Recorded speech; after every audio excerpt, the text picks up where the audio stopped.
Hello students, welcome to EPG Pathshala. I am Anup Kumar Kapoor from Department of Anthropology, University of Delhi. Today we are going to talk on module comparison between human and non-human skeletal remains from the paper Forensic Anthropology. Learning objectives are first to able to define forensic anthropology and osteology and explain the differences. Second, to determine the identity of the deceased. Third, to be able to define and distinguish between the human and non-human bone, in able to define the process of examining the size, shape and the structure of a bone, to able to describe the macroscopic structure and diagnosis of bone between humans and animals. Humans are unique among primates in that they alone practice obligatory bipedalism and their skeleton shows distinctive adaptation for the form of locomotion. Humans' ability to regulate their body heat over long periods of heavy activity is also unique, as are their large brains that are highly developed organs that allow for technology and diversity of culture and language.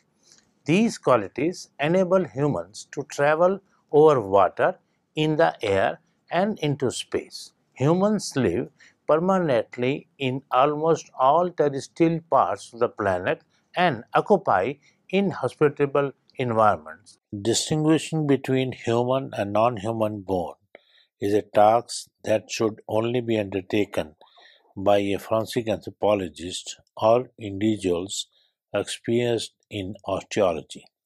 These include determining whether the suspected is actually bone, and if it is bone, is it human or non-human.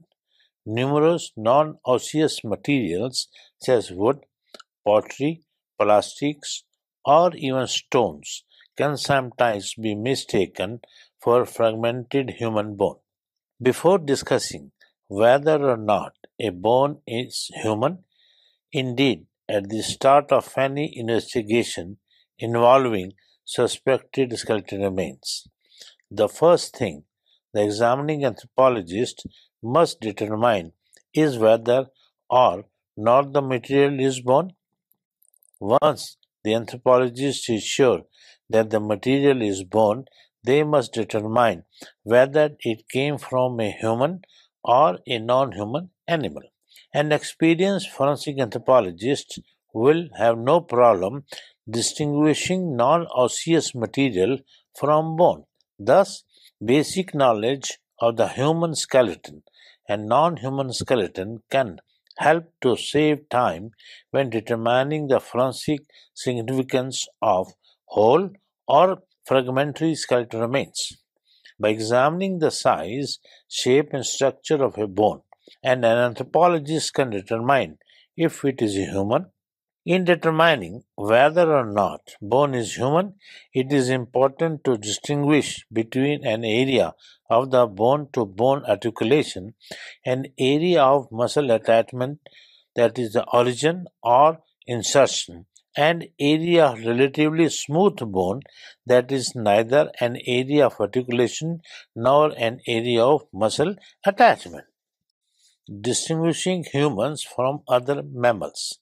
From an anatomical perspective, humans and non-human mammals can be very similar in their skeleton components, and because humans are mammals, they possess many of the same skeleton characteristics. Upon gross examination, there are two main characteristics of bones that can help make the distinction between human and non-human bone easy and expeditious. Now, first is maturity. Maturity aids in differentiating small non-human animals that, even after reaching adulthood, have bones that are similar in size when compared with juveniles humans. The most common human bones to be mistaken for animal bones are the bones of infants. they are sufficiently different from adults and even older children bones that they considerable confusion. Many animals have adapted to living environments that are very different to the environments that we live in. Therefore, they often possess distinct skeletal elements that humans do not have. The bones of birds are well suited to flying because they are very light. Additionally, birds have unique bones that are not found in the human skeleton, including the fulcrum, that is the wishbone, and the syncytium and extended sacrum. The presence of these bones in a skeleton assemblage is a tip off that the bones are not human. Some bony elements, though distinctive, can be confused with human bones when fragmented. Pieces of sun-bleached turtle shell can mimic bits of human skull. The key to distinguishing turtle shell from human remains is to examine the cross section of the pieces. Human skull bones have an interior composed of spongy looking caseous bone, but turtle shells do not. Then second comes morphology. The second characteristic of bone that aids in the distinction between human and non-human mammalian bone is morphology, or the shape of the bone. Because humans are bipedal, they have distinct morphological features related to walking upright, which distinguish them from other quadrupeds that are adapted for four-legged locomotion. Humans, on the other hand, as bipeds, have a singular central vertical axis of orientation that distributes all of the individual's weight through a series of bony mechanisms designed to soften the impact of bipedal locomotion. As a result, human crania are centrally placed on the vertical axis. The spinal column has four slight opposing curves. The pelvis is broad and short. The femora are angled. The tibia have thicker proximal surfaces for greater weight bearing. The feet have dual arch structures and the upper limbs have less pronounced musculature and a greater range of motion. There are generally three levels of identification that can be utilized to distinguish between human and animal bones. The first one is gross skeletal anatomy, the second, bone macrostructure, and thirdly, bone macrostructure, that is the histology. Now we take first one, that is gross skeletal anatomy. First, under this, it comes cranium. Cranium morphology differs dramatically between humans and animals due to the uniquely large brains that humans have compared to body mass. It is quite distinct because have large rounded brain case and flat or orthognathic face in profile, since mammals, even large ones, have smaller brains. Their cranial bones are generally more curved and usually smaller. Then animal mandibles are often V-shaped in superior or inferior view and separate at the midline as opposed to U-shaped singular construction of the human mandible. Third is human crania are oriented on a vertical axis and the orbits are located in the front and above the nasal aperture. Animal crania are oriented on a horizontal axis and the orbits are located behind the lateral to the nasal aperture. These orientations also cause the position of the foramen magnum to be located inferiorly in humans and posterior in animals. Differential skeletal anatomy of humans and animals. Cranium.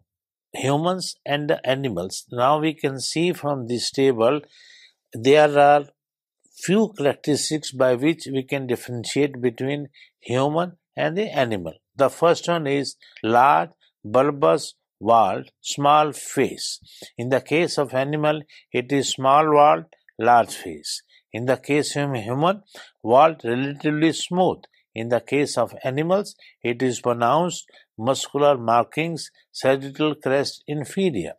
In the case of human, inferior foramen magnum. In the case of animal, it is posterior foramen magnum. Then chin is present in the human and the chin is absent in the animal. Then in the case of human, orbits at front above nasal aperture, whereas in animal, orbits at sides posterior to nasal aperture. In the case of human, it is U-shaped mandible, there is no midline separation, whereas in animals, it is V-shaped mandible separates at midline. Second is dentition. Dentition varies greatly between humans and the animals and even between different species of animals. Human teeth reflect a generalized design including a mix of slicing, that is incisors, puncturing, that is canines, grinding, that is molars teeth. They are normally more rounded than animal teeth. Second, most animal teeth reflect specialized dietary adaptations. Grazing animals have more grinding teeth with specialized ridges, and carnivores have more shearing teeth with sharp ridges. In addition, many animals have different dental formulas compared to humans. Third, adult humans generally have a complement of 32 teeth, 8 in each quadrant. This includes 2 incisors, 1 canine, 2 premolars, and 3 molars. The dental formula can be set 2, 1, 2, 3. Although highly variable, many placental mammals exhibit a generalized dental formula that includes 3 incisors, 1 canine, 4 premolars, and 3 molars, that is 3, 1, 4, 3. Differential skeletal anatomy of humans and animals with reference to dentition. In the case of human, it is omnivorous, whereas in the case of animals, they are carnivorous, herbivorous, and omnivorous. Then dental formula is 2, 1, 2, 3 in the case of humans. In the case of animal, the basic dental formula is 3, 1, 4, 3. Then incisors, that is maxillary, are larger than other mammals, whereas in the animals, horse maxillary incisors are larger than the human incisors. Canines are small in the case of humans, whereas in the case of animals, carnivores have large conical canines, herbivores have small or missing canines. In the case of humans, premolars and molars have low, rounded cups divided by distinct groups, whereas in the animals, carnivores have sharp, pointed cheek teeth. Herbivores have broad, flat cheek teeth with parallel furrows and ridges. Now, this is the third vertebral column and thorax, that is the chest area. Human and non-human have about the same number of vertebrae. Even in giraffes have only 7 cervical or neck vertebrae, but the shape of the vertebral column and of the individual vertebral bodies differ. First, the vertebral column in a typical quadruped has single gradual curve from the neck to the pelvic girdle, while the human has an S-shaped column. This difference in vertebral column shape is reflected in the morphology of the vertebrae as well. Second, the quadruped typically has a longer, more cylindrical vertebral body than does the human, and the vertebral bodies are more similar in length from the neck region to the pelvis. Third, the thorax, that is the chest cavity including ribs, is deep and narrow in quadrupeds and shallow and broad in humans, which brings the center of gravity of humans closer to the vertebral column. Lastly, ribs taper in quadrupeds and are more curved in humans. Then comes clavicle. The clavicle maintains distance between the sternum and the scapula and provides supports for the shoulder girdle in humans, whereas in some other mammals in which the forelimbs are used for manipulation, though it is vegetal or absent in many mammals and is therefore of limited use in species identification. Next comes scapula. When comparing human and other mammals, the dissimilarity in the shape of scapula can be very distinct and can quickly lead to a positive identification of human and non-human remains. The scapula is elongated in most non-human mammals with the glenoid fossa, that is the point of articulation with the humerus at the end of the long axis. In human, the scapula is more triangular in shape with the glenoid fossa along with the most lateral surface. Then comes radius and ulna. Some larger mammal species have curved and fused radius and ulna. Recognition of these two bones immediately excludes humans, as both the radius and ulna have state diaphyses and remain unfused throughout the life. Next comes femur or the long bone. Much of the difference in long bone anatomy between animals and humans is the result of pattern of locomotion. Depending on the level of development, juvenile human long bones may have unfused separate epiphyses. Conversely, those of the small adult non-human animal will display fused epiphyses. As a result, non-human bones can be easily differentiated from juvenile humans by examining the level of bone maturity. Pelvis, if a small pelvis is fused into one unit, it will be a non-human pelvis because a human juvenile pelvis of a comparable size is still in multiple pieces, and the two adult pelvic bones of the humus do not fuse to at all unless there is a pathological conditions. Tibia and fibula. In number of small animals, including mammals, the fibula is reduced in size and is fused to the shaft of the tibia. In humans, the fibula dogs are not normally fused to the tibia unless there is a pathology, such as ossification of ligaments that there serve to keep both bones articulated together. In addition, other morphological indicators that can be useful when differentiating small animals from human juvenile long bones may include non-human skeleton features such as the fusion of fibula and this and the curvature of the long bone shaft, that is called diaphysis.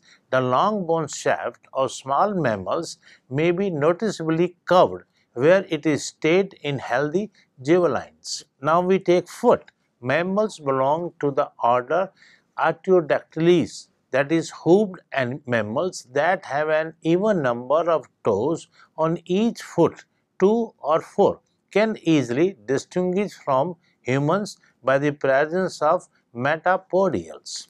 In these animals, for example, deer, sheep, and goat, the third and the fourth metacarpals and metatarsals are fused together into one structure early in development, and the generic name for both is metapodials.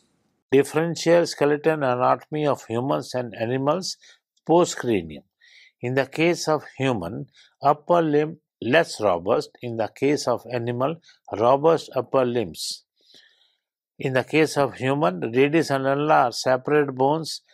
In the case of animals, radius and ulna often fused.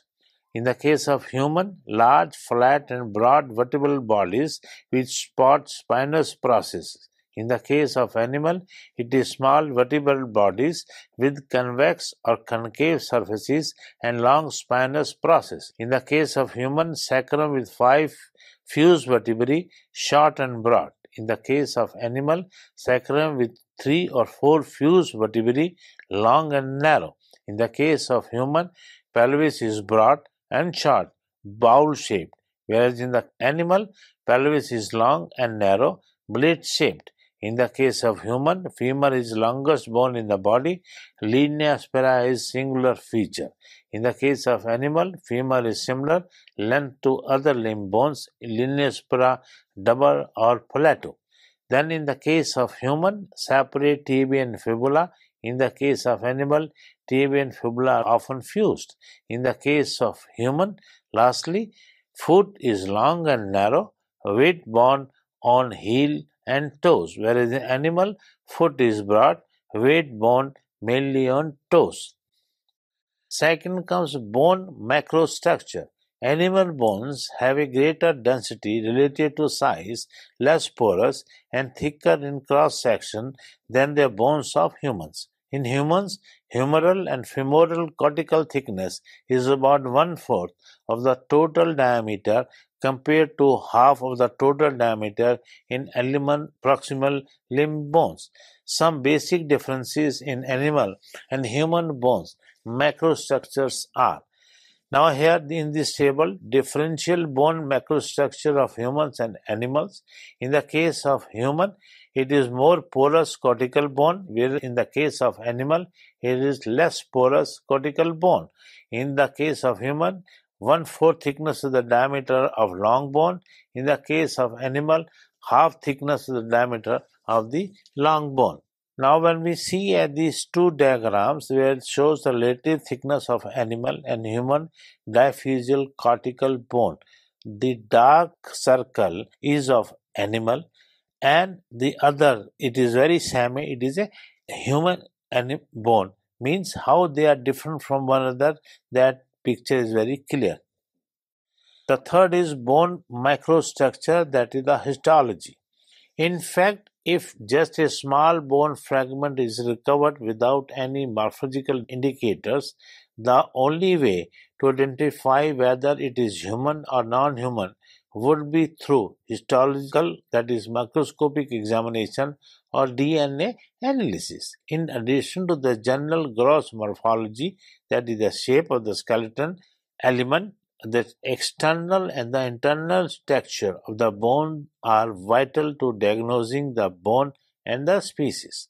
While the color of the bone is not as important as other consideration when diagnosing species, it is important in determining topophonic inferences. Topophony is defined as anything that happens to a body after death. This includes the decomposition environment and patterns, that is, climate, water, and insects, for example, and even the temperature of the laboratory in which remains are stored. The postmortem, after that, history of the remains is something one of the most important clue in solving a forensic case and should never be dismissed when collecting evidence, that is, including remains. The macroscopic structure of cortical bone is often diagnostic between humans and animals, although not practical in field setting. Osteons in human cortical bone are scattered and evenly spaced, whereas in many animals, osteons tend to align in rows. That is called osteons bending, or form reticuloid structure, that is plexiform bone. Comparison of structure and morphological skeleton differences between human and non-human animals. Now in this table we see the first is human and the mammals. Then we study the relative weight. In the case of human, it is heavy. In the case of mammal, it is also heavy. Transparency is the same. Bone surface morphology is the same. Cortical bone is thick and thick, humans and mammals, right? And in epiphyses, they are all same. In birds, we have light. Then we can see fish, amphibians, and reptiles. That's how these reptiles, amphibians, fish, and birds, and mammals and animals, how they are different, we can see from the table. There are several ways forensic anthropologists can tell the difference between animal and human bones. Firstly, experts have a good look at them and compare them to the knowledge of human or animal bone shape, that is morphology. Here they are looking for the right lumps and bumps on the bone in the right places and the general proportion of the bone. Big animals such as cow, sheep, and horse have much thicker than humans. If tape them, they sound much more ceramic than human bone. Expert can also look at sliver of bone under the microscope. Big animal bone is built differently in the body so as to different structure. Animals like sheep, cows, donkeys, giraffe, etc. have to get up as soon as they are born to avoid predators. This means their bone has to be laid down very fast and has to be very tough. Under the microscope, it has a sort of brick-like structure where the cells are laid, overlapping on top of each other like bricks in a brick wall. This makes it very strong. Human bone, other hand, has longer to form and build strength as when we are babies, do not have to walk immediately. Humans' bone cells are laid down more slowly around the blood vessels and have a sort of concentric ring look to them, like the rings in a tree trunk. Comparison of structure and morphological skeleton differences between human and non-human animals. Now in this table we see the first is human and the mammals. Then we study the relative weight. In the case of human it is heavy. In the case of mammal it is also heavy. Transparency is the same. Bone structure morphology is the same. Cortical bone is thick and thick, humans and mammals, right? And in epiphyses they are all same. In birds we have light, then we can see fish, amphibians and reptiles. That's how these reptiles, amphibians, fish and birds and mammals and animals, how they are different, we can see from the table. There are several ways forensic anthropologists can tell the difference between animal and human bones. Firstly, experts have a good look at them and compare them to the knowledge of human or animal bone shape, that is morphology. Here they are looking for the right lumps and bumps on the bone in the right places and the general proportion of the bone. Big animals such as cow, sheep, and horse have much thicker than humans. If tape them, they sound much more ceramic than human bone. Expert can also look at sliver of bone under the microscope.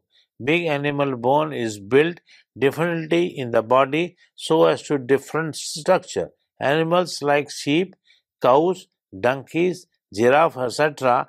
have to get up as soon as they are born to avoid predators. This means their bone has to be laid down very fast and has to be very tough. Under the microscope, it has a sort of brick-like structure where the cells are laid, overlapping on top of each other like bricks in a brick wall.